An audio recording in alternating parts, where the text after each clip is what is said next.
All right, let's talk about three little English expressions that can be a real headache. Used to, get used to, and be used to. They look so similar, right? But they mean totally different things. Today we're going to clear up all the confusion, so let's dive right in. So yeah, this is the big question, isn't it? You hear these all the time and you're thinking, okay, which one am I supposed to use here? It's a super common point of confusion, but don't worry. We're going to break each one down one by one, and it's all going to make perfect sense. Okay, first up, let's start with the easiest one of the bunch, used to. Think of this as our starting point. It's all about taking a little trip into the past. So, the number one thing you gotta remember about used to is that it's for a habit in the past that is finished. It's over. You don't do it anymore. That's the key. The situation has changed. And the grammar for this one, it's super simple. The formula is always used to followed by the basic form of the verb. Like play, eat, work. Not playing, not to play, just the simple verb. Here's a perfect example.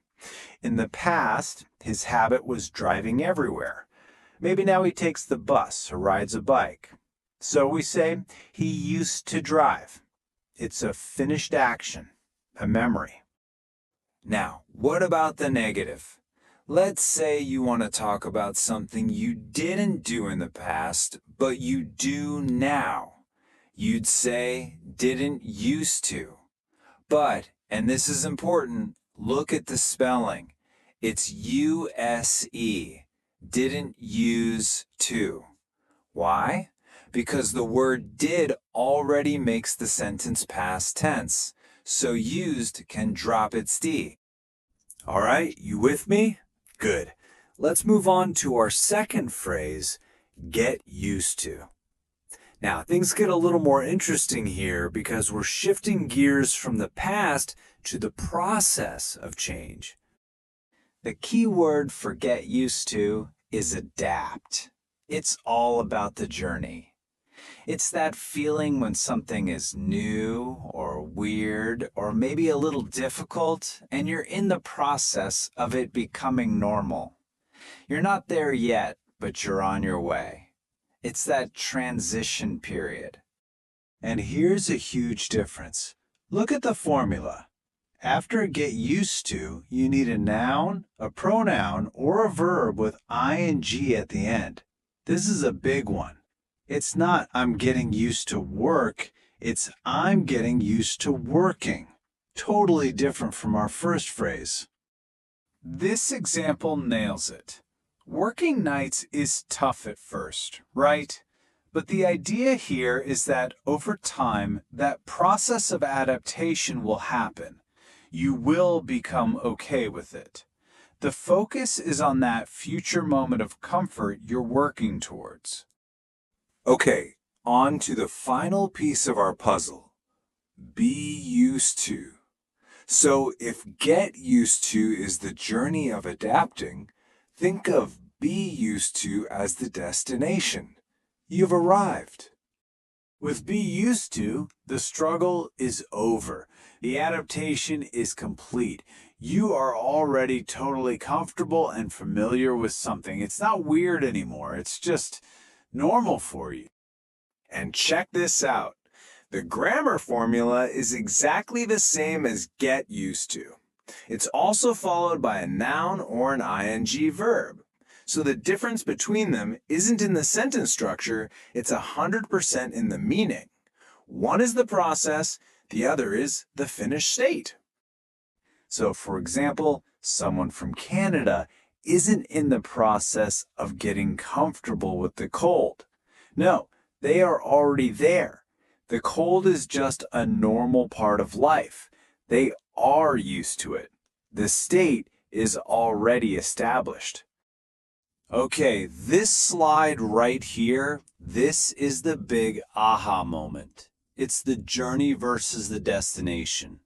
Get used to is that arrow. It's the process of going from not okay to okay.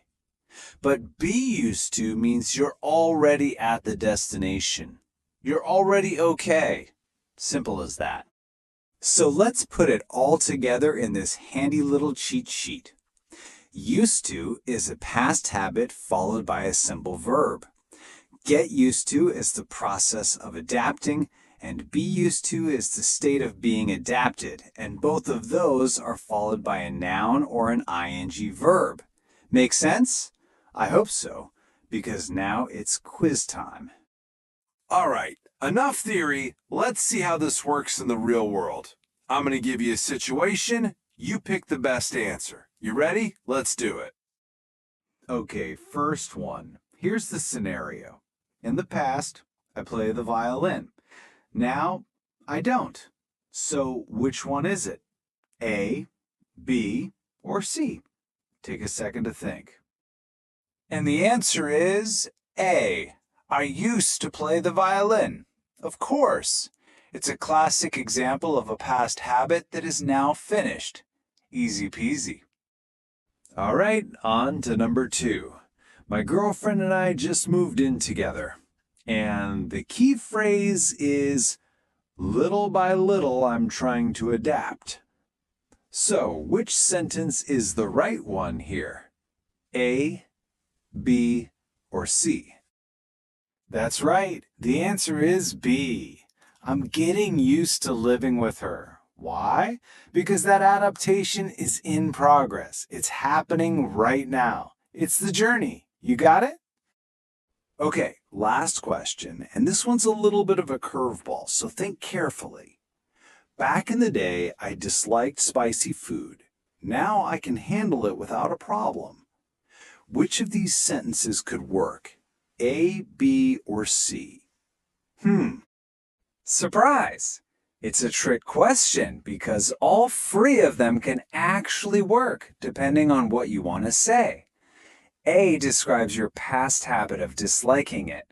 B focuses on the journey you completed to like it. And C describes your current state. You're totally comfortable with it now.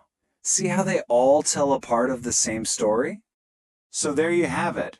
The secret is just remembering the difference between a finished past habit, the journey of adapting, and the final destination of being totally okay with something.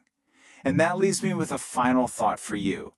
What is something you are getting used to in your life right now? Think about it. Thanks for joining me.